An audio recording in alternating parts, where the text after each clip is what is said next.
გამარჯობა. ეს არის სივრცე თვითფლობა და დღეს ვისაუბრებთ ერთ ძალიან მნიშვნელოვან და საჭირო თემაზე. აქვე გაგიზიარებთ, რომ თვითფლობამ დაიწყო მნიშვნელოვანი პროექტი თვითკითხვა, რომლის მიზანია დისლექსიის მხარდაჭერა და მასზე ცნობიერების ამაღლება საქართველოში. ჩვენი მისიაა შევქმნათ პირველი ქართული ხელსაწყო, რომელიც დაეხმარება დისლექსიის მქონე ადამიანებს წაკითხვაში. აღნიშნული ინსტრუმენტი დაუზოგავს მათ დროსა და ენერგიას, შესაბამისად იზრუნებს მათი თვითშეფასების ამაღლებასა და წიგნიერებაზე. ჩემ გვერდით არის გუნდი, რომელთან ერთადაც აქტიურად მუშაობთ ამ პროექტზე. მანამდე კი მოусმინოთ ჩვენს ფსიქოლოგს კონსტანტინე ტუღურს, რომელთან ერთადაც ვისაუბრებთ დისლექსიაზე. მადლობა წარდგენისთვის, რუსა. დღეს გავიგოთ თუ რა არის დისლექსია და როგორ სირთულეებს აწყდებიან დისლექსიის მქონე ადამიანები ყოველდღიურად. პირველ რიგში მინდა გთხოვოთ წაიკითხოთ მოცემული წინადადება.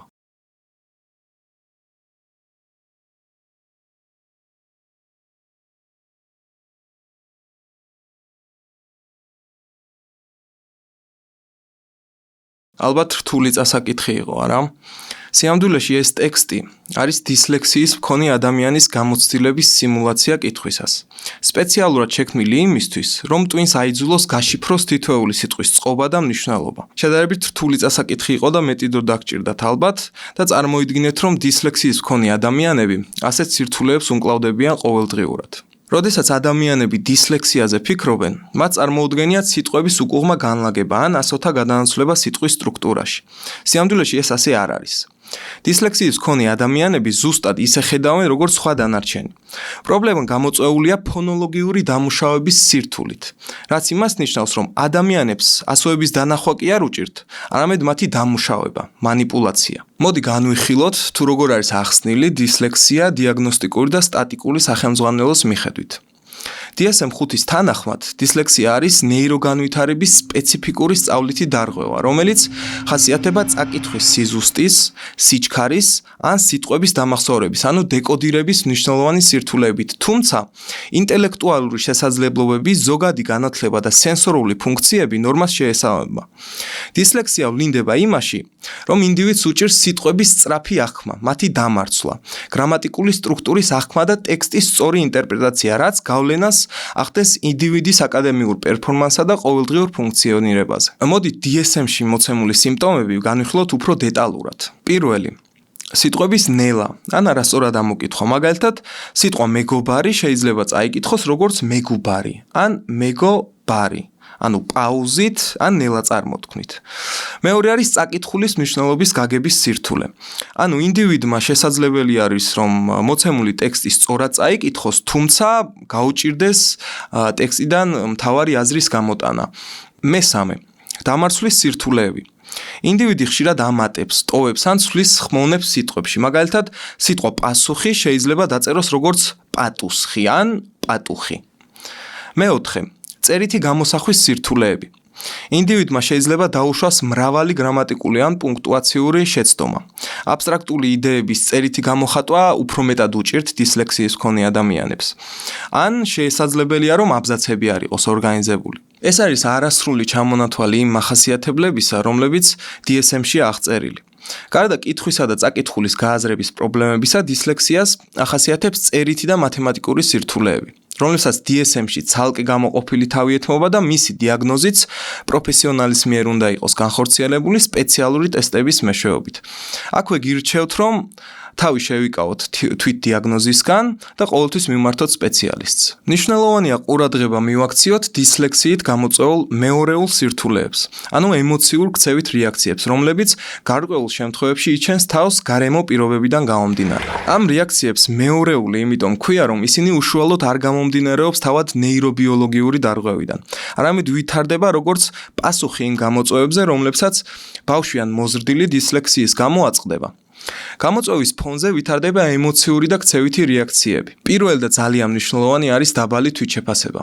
ხშირი წარუმატებლობა აკადემიურ დავალებებში ბავშვი იწვევს განცდას, რომ მას არ შეუძლია რაიმე ან სულელია, ამიტომაც მოდის უკვე დეპრესიული ფონი. მეორე და არანაკლებ მნიშვნელოვანი არის გაუცხოება. მუდმივი წნეხისა და სხვებისგან შედარების გამო შეიძლება შეიქმნას განცდა, რომ ბავშვი განსხვავებულია ცუდ კონტექსტში, რა თქმა უნდა. მესამე არის ფრუსტრაცია და გაბრაზება. როდესაც ადამიანი დიდ ძალისხმევას დებს, მაგრამ შედეგი მაინც ვერ შეესაბამება მოლოდინებს. მეოთხე, შიში და შფოთვა. განსაკუთრებით საკლასო სიტუაციებში, მაგალითად ხმამაღლა კითხვა, დაფაზე წერა, გამოცდები და სხვა. და მეხუთე, დეპრესიული განწყობა. თუ ბავშვის სირთულეები დაუფასებელია და მხარდაჭერა არ აქვს, შესაძლოა ჩამოყალიბდეს უარყოფითი ემოციური ფონი. ეს იყო ემოციური სირთულეების ის არასრულფასოვანი ჩამონათვალი, რომელიც შესაძლებელია ბავშვი განვითარდეს დისლექსიის შემთხვევაში. ახლა გადავიდეთ ქცევით რეაქციებზე. პირველი არის თავიდან არიდება. ბავშვს შეუძლია თავი აარიდოს კითხვას, წერას ან სხვა აკადემიურ აქტივობებს. მაგალითად, შესაძლებელია ბავშვმა მშობელს გამოუცხადოს, რომ აღარ უნდა სკოლაში სიარული ან აღარ უყვარს სკოლაში გაკვეთილების დასწრება. მეორე არის პროტესტი და აგრესია. გაღიზიანება შეიძლება ქცევით გამოვლინდეს, ყვირილი, გაბრაზება, კლასში დისციპლინის დარღვევა და სხვა. მესამე არის ჰიპერაქტიულობა და გადამეტებული ხუმრობა. ზოგჯერ ბავშვი ცდილობს ყურადღება სხვა გზით მიიპყროს, რომ არ გამოჩნდეს მისი სირთულეები და ეს ძალიან ხშირად ხდება. მეოთხე, სოციალური იზოლაცია. ბავშვი შეიძლება ერიდოს თანაკლასელებთან ურთიერთობას, რადგან ეშინია მაგალითად დაცინვის. მეხუთე და ძალიან მნიშვნელოვანი ეს არის мотиваციის დაქვეითება. გაკვეთილებისა და სწავლისადმი ინტერესის დაკარგვა. მოდი განვიხილოთ თუ რატომ ვითარდება მეორეული სირთულეები. პირველი არის გარემოს ზეწოლა. მასწავლებლისა და მშობლების მაღალი მოლოდინი. შემდეგი არის შედარება თანატოლებთან, როდესაც ბავშვი ფიქრობს, რომ მათ გამოვსდით და მე არა. მესამე არის გამოუთქმელი ემოციური ტვირთი. ბავშვს უჭირს საკუთარი განცდების სიტყვიერად გამოხატვა. ხოლო შემდეგი არის უარყოფითი გამოცდილება წარსულში, დაცინვა, კრიტიკა ან დასჯა აკადემიური სირთულეების გამო. თუ ეს ემოციურ ქცევითი სირთულეები დროულად არ იქნება დამუშავებული, შესაძლოა უფრო სერიოზულ პრობლემებად გარდაიქმნას. მაგალითად, სწავლის мотиваციის დაკარგვა, თვითშეფასების ხანგრძლივი დაქვეითება, სოციალური პრობლემები და ასე შემდეგ. ამიტომ დისლექსიის შემთხვევაში აუცილებელია, რომ ბავშვს ჰქონდეს პოზიტიური სასწავლო გარემო. ასევე ბავშვის უნარების ძლიერი მხარეების აღნიშვნა მასწავლებლის და მშობლების მხრიდან, რა თქმა უნდა, ემოციური მხარდაჭერა და ფსიქოლოგის ჩართულობა საჭიროების შემთხვევაში, რა თქმა უნდა. DSM-ში ასევე აღნიშნულია, რომ სიმპტომები ვალიდურია იმ შემთხვევაში, თუ პირველი აკადემიური უნარები მნიშვნელოვნად და რაოდენობრივად ჩამორჩება ინდივიდის ასაკისთვის მოსალოდნელ დონეს და ახდენს მნიშვნელოვან ზეგავლენას აკადემიურ ან პროფესიულ ცხოვრებაზე. და მეორე, სწავლის სირთულეები სკოლის ასაკში იწყება, მაგრამ შეიძლება სრულად არ გამოვლინდეს მანამ, სანამ ინდივიდის აკადემიური უნარების მოთხოვნები არ გადააჭარბებს მის შესაძლებლობებს. არ უნდა დაუშვათ შეცდომა და არ უნდა ვიფიქროთ, რომ დისლექსიის მქონე ადამიანებს შეზღუდული შესაძლებლობები აქვთ. სოფლიოში უამრავი წარმატებული ადამიანი არსებობს, რომელსაც ქონია ან აქვს დისლექსია. მათ შორისაა პიკასო, მუჰამედ ალი, სტივენ სპილბერგი, ლეონარდო და ვინჩი, ტომ კრუზი, ჯენიფერ ანისტონი და სხვა მრავალი. დისლექსიის შემჩნევა არც ისე მარტივია თუ საქმე კონკრეტულ აქტივობას არ ეხება. მეტიც, დისლექსიის მქონე პირებს სხვა უბნები და სხვა უნარები უფრო მეტად უვითარდებათ კითხვის სირთულის კომპენსაციის მიზნით. მოდით განვიხილოთ დისლექსიის ნეირომეცნიერული მხარე და გავიგოთ თუ როგორ ფუნქციონირებს ტვინი დისლექსიის შემთხვევაში. დისლექსიის მქონე ადამიანების ტვინი ფუნქციურად და სტრუქტურულად განსხვავდება იმ ნაწილებში, რომლებიც წაკითხვასა და სიტყვების დამუშავებაზეა პასუხისმგებელი. ეს ნაწილი კი ტვინის მარცხენა ჰემისფეროა. ფონოლოგიური უზუსტობის მიზეზი ტვინის მარცხენა ჰემისფეროში არსებული ტემპოროპარიტალური რეგიონის არასრულფასოვანი მუშაობაა, რომელიც პასუხისმგებელია ხმოვან ანალიზსა და სიტყვის დამარცვლაზე. დისლექსიის დროს ამ რეგიონში აქტივაცია ნორმაზე სუსტია, ამიტომ სიტყვების სწრაფი გაშიფრვა რთულდება. კიდევ ერთი ძირითადი რეგიონი უკანა გირუსი, ანუ ოციპიტოტემპორალური რეგიონია. ეს ზონა პასუხისმგებელია სიტყვების სწრაფად და ავტომატურ აღქმაზე. დისლექსიის დროს ამ ბუბნის აქტივობაც ნორმაზე ნაკლებია, რაც სიტყვის ნელა ამოკითხვაში გამოიხატება. ასევე ტემპოროპარიტალური და ოციპიტოტემპორალური ზონები ნაკლებად კოორდინირებულად მუშაობენ. ეს ახდენს გავლენას წერის, დამარცვლის და წაკითხვის სიჩქარეს. ახლა განვიხილოთ მთავარი.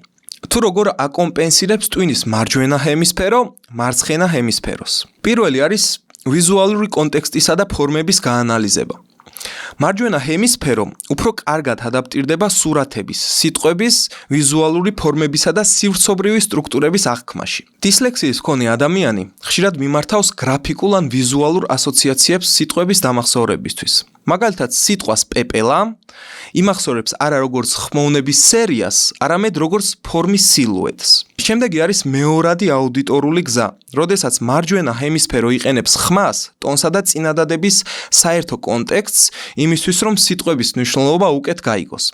ეს პროცესი ნელია, მაგრამ ეხმარება ადამიანს მაშინაც კი, როცა მარცხენა ჰემისფერო ვერ ამუშავებს სიტყვებს ზუსტად ხმოვნების მიხედვით. მესამე არის კრეატიულობა და გლობალური აზროვნება. მარჯვენა ჰემისფერო კონტექსტის საფუძველზე მარტივად ამოიცნობს აზრის შედარებით დიდ სურათს. განვიხილოთ უფრო კონკრეტულად, რომელი უნარები ვითარდება დისლექსიის დროს. ესენია: ვიზუალური აზროვნება. სირთულეების მიუხედავად, მათ ხშირად შეუძლიათ სურათებისა და ფორმების გაგება უკეთ, ვიდრე სიტყვების ანალიზი. მაგალითად, დიზაინში, ინჟინერიაში ან არქიტექტურაში მოღვაწეობა. შემდეგი არის კრეატიულობა და პრობლემის ინოვაციური გადაწყვეტა. ხოლო სიტყვიერ მონათხრობზე ნაკლები დაყრდნობით, ისინი ხშირად ახორციელებენ საერთო კონცეფციის ან ალტერნატიული სტრატეგიის შემუშავებას. მესამე არის გლობალური აზროვნება, ანუ big picture thinking. ამ დროს ადამიანები დეტალებზე ნაკლებად არიან ორიენტირებული, მაგრამ მდიდარი გლობალური სტრატეგიის და კონტექსტის აღქმის უნარით გამოირჩევიან. მეოთხე არის ემოციური და ინტერპერსონალური ინტუიცია.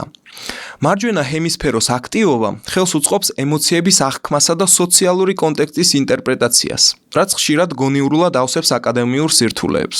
მეხუთე არის მეხსიერების სპეციფიკური ტიპები, ძლიერი ვიზუალური და სივრცობრივი მეხსიერება, მაგალითად, სქემების, რუკების ან გრაფიკების სწრაფი ათვისება. ასე რომ, დისლექსია არ არის დაბრკოლება წარმატების გზაზე. ეს არის განსხვავებული ხედვა, რომელიც ხშირად ახალი შესაძლებლობების წყაროა. როდესაც ჩვენ, მშობლები და მასწავლებლები, სწორ მხარდაჭერას ვაძლევთ თითოეულ ბავშვს, მათ შეუძლიათ საკუთარი უნარები სრულად გამოავლინონ. ამიტომ ერთად გავხადოთ სწავლა მრავალფეროვანი, მივცეთ ჩანსი განსხვავებულ სტილებს და დავანახოთ ბავშვებს, რომ მათი უნიკალური გზა მათ ძლიერ მხარედ იქცევა. დიდი მადლობა ყურადღებისთვის. მიუხედავად იმისა, რომ ეს ინფორმაცია რა თქმა უნდა არ იყოს სრული, იმედს ვიტოვებ, რომ ზოგიერთ ადამიანს დაეხმარა. იმ შემთხვევაში თუ გაგიჩნდებათ რაიმე სპეციფიკური კითხვები სპეციფიკურ სიტუაციებთან მიმართებაში, დიდი სიამოვნებით გიპასუხებთ ამ კითხვებზეც.